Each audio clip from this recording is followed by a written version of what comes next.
Are you ready for an unforgettable Las Vegas adventure without breaking the bank? Well, in this video, I'm going to show you how to experience 4 perfect days in Sin City on a budget. From iconic landmarks and secret gems to delicious meals that won't empty your wallet. And make sure to stay until the end, where I'll share all the insider tips on where to stay and how to travel around this magnificent city. Ready? Let's go. Now, start your first day in Las Vegas by visiting one of the world's most famous signs, the Welcome to Fabulous Las Vegas sign. Located at the south side of the Strip and standing at 25 feet tall, it's been an iconic landmark for over 6 decades. Visiting early in the morning is considered the best time to visit as the crowds are small, given plenty of opportunities to take photos in front of the sign.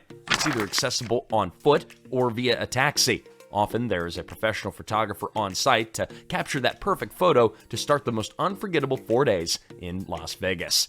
Now, a short walk heading north up the Strip is the Mandalay Bay Resort and Casino. Here you'll find the Reef Aquarium, home to over 2,000 animals and over 100 different species, which include sharks, rays, sea turtles, exotic fish, reptiles, and so much more.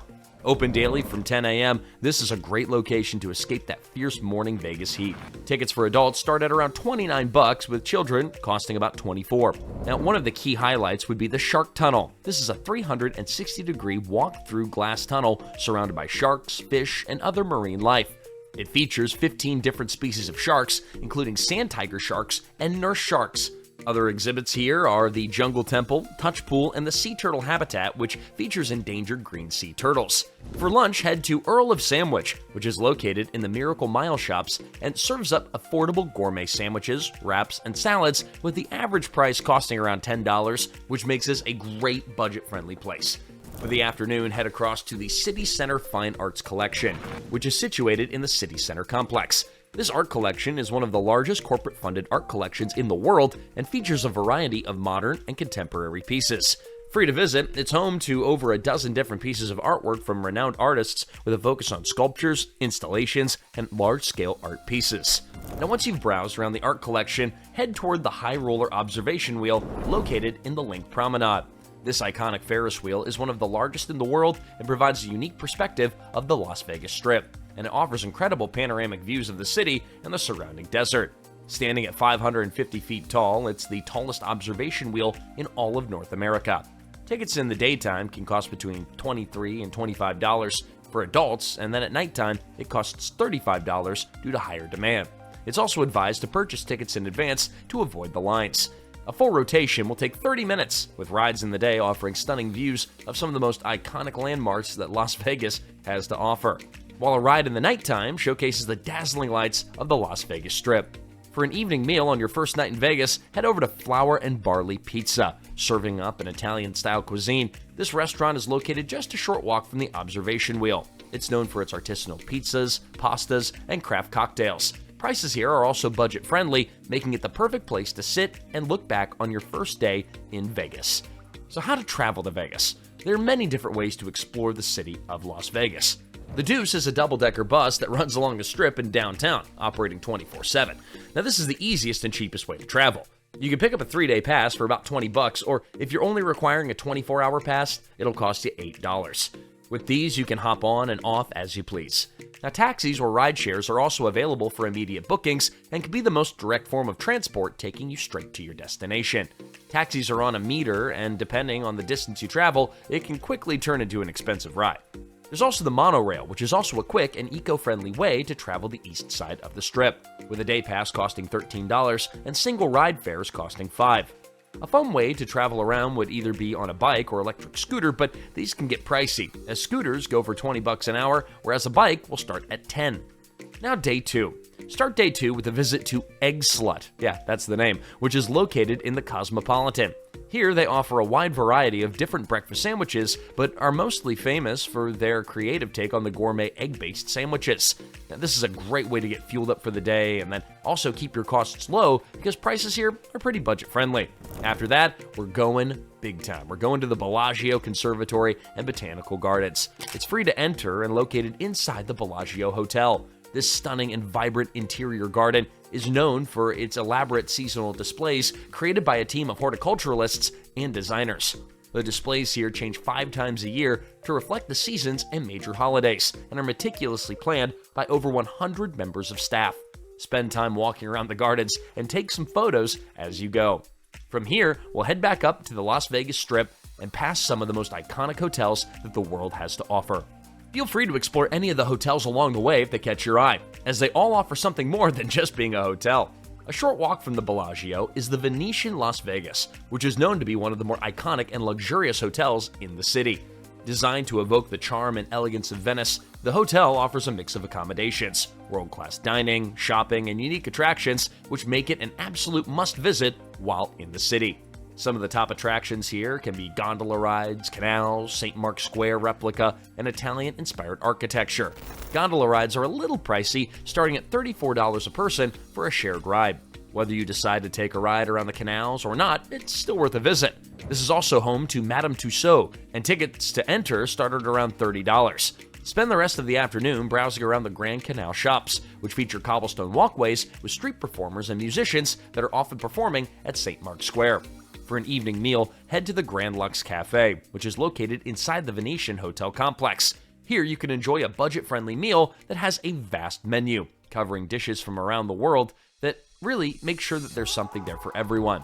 After the food, spend the rest of the evening watching the Bellagio Fountain Show located in front of the Bellagio Hotel.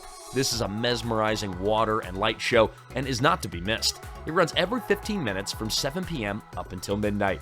For the best viewing spots, stand in front of the fountains on the sidewalk. The Bellagio fountains are a blend of artistry, technology, and just natural beauty, which makes it the perfect way to wrap up your second night.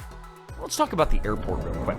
The Harry Reid International Airport is located just a few miles away from the Strip, which makes it easy for you to travel to and from. The cheapest way to get to the Strip would be via the public bus. Tickets cost between $2 to $6 for every trip. Even though the bus is the cheapest option, you're going to have to carry your luggage with you, so that's something to bear in mind. Using a rideshare might be the better option, but these can cost anywhere from $12 to $20 depending on your destination. Taxis are also available, but these are even more expensive, with fares costing between $20 and $30, but it's also worth noting there's an additional $2 airport fee. Day 3. Let's start day 3 by having breakfast at Public Us, which is located in the Fremont East District. Grab one of their breakfast rolls and a coffee for about $15, making it the perfect way to get fueled up before a busy day of exploring. After hanging out with me in Fremont over at the Golden Nugget, probably at the Craps Pit, let's take a short walk over to the Mob Museum. Officially called the National Museum of Organized Crime and Law Enforcement, this is one of the most fascinating attractions in all of Vegas. It offers an immersive look into the history of organized crime and its impact on law enforcement and society. Tickets cost around $30 per person, and it takes about 2 to 3 hours to explore all exhibits and interactive experiences. You'll learn all the history surrounding the mob, which focuses on infamous figures like Al Capone, Bugsy Siegel, and John Gotti. Alongside, you'll learn how law enforcement tackled organized crime. For lunch, grab a slice of pizza from Pizza Rock, which is just across the street from the Mob Museum. Here they offer lunchtime specials where they serve up some of their award-winning slices. Once you've finished eating, a short walk away is the Downtown Container Park. Here you'll find open-air shopping, dining, and an entertainment complex made entirely from repurposed shipping containers. One of the main attractions here is the giant praying mantis sculpture. Here, you'll also find the Dome, a massive 360-degree immersive experience offering short films, music shows, and visual spectacles. Both of these are a must-see on your first visit to Container Park. After, head across to the Fremont Street Experience. Here, you'll find another one of the most iconic attractions in Vegas, which offers a vibrant mix of entertainment, lights, and history. It's also home to the Viva Vision Light Show. Suspended 90 feet in the air and spanning across 1,500 feet, this is the world's largest video screen. It's seriously really cool. Light shows run hourly between 6 p.m. and 2 a.m. There also is a host of live entertainment with nightly performances on 3 stages featuring live bands, DJs, and street performers. Grab some food from one of the many food trucks in the area, but for me, Project Barbecue is a top recommendation. Spend the rest of the evening enjoying the entertainment, sipping some delicious cocktails, and maybe dabbling at one of the more affordable casinos. Let's talk about when's the best to visit and where to stay. Fall is the best time to travel as the weather is much more moderate and it makes it easier to walk around, which will result in saving costs on public transport. Hotels are also cheaper this time of year, which makes it even more attractive to visit, especially if you're traveling on a budget. In the summer months, the weather is extremely hot, believe me, and the prices are inflated due to popular demands around that time of the year, so it's advised to avoid booking during these months. Hotels in the Fremont Street area are reasonably priced for budget travelers, with prices ranging from $50 to $100 per night, depending on what hotel you book. Staying here will also save you money on transport costs, as it's within walking distance of most of the attractions. The south side of the Strip also has accommodation for around the same price, and with it being close to the airport, it'll lower costs to travel to and from Harry Reid. Now, day 4. Let's start your final day in Vegas with breakfast at Vesta Coffee Roasters, which is located in the downtown area where you can enjoy a brewed coffee with a delicious breakfast. You can expect to pay anywhere between $10 to $15, depending on your choice of food. From here, head across to the Arts District, also known as 18B. This is a vibrant and electric area just south of downtown Vegas. Full of art galleries and street murals, there's plenty to do and see here. Home to many vintage shops, this is the perfect place to grab some last-minute items on your last day. On the first Friday of every month, they host a festival which features live music, food trucks, pop-up exhibits, and local vendors. If you're lucky enough to be in Vegas during this time, then it definitely is worth the visit. For the afternoon, head up toward the Neon Boneyard, which is part of the Neon Museum. Here you'll find an outdoor collection of vintage and historic neon signs that once served purpose at the city's casinos, hotels, and businesses. Entry into the Boneyard will cost you $20.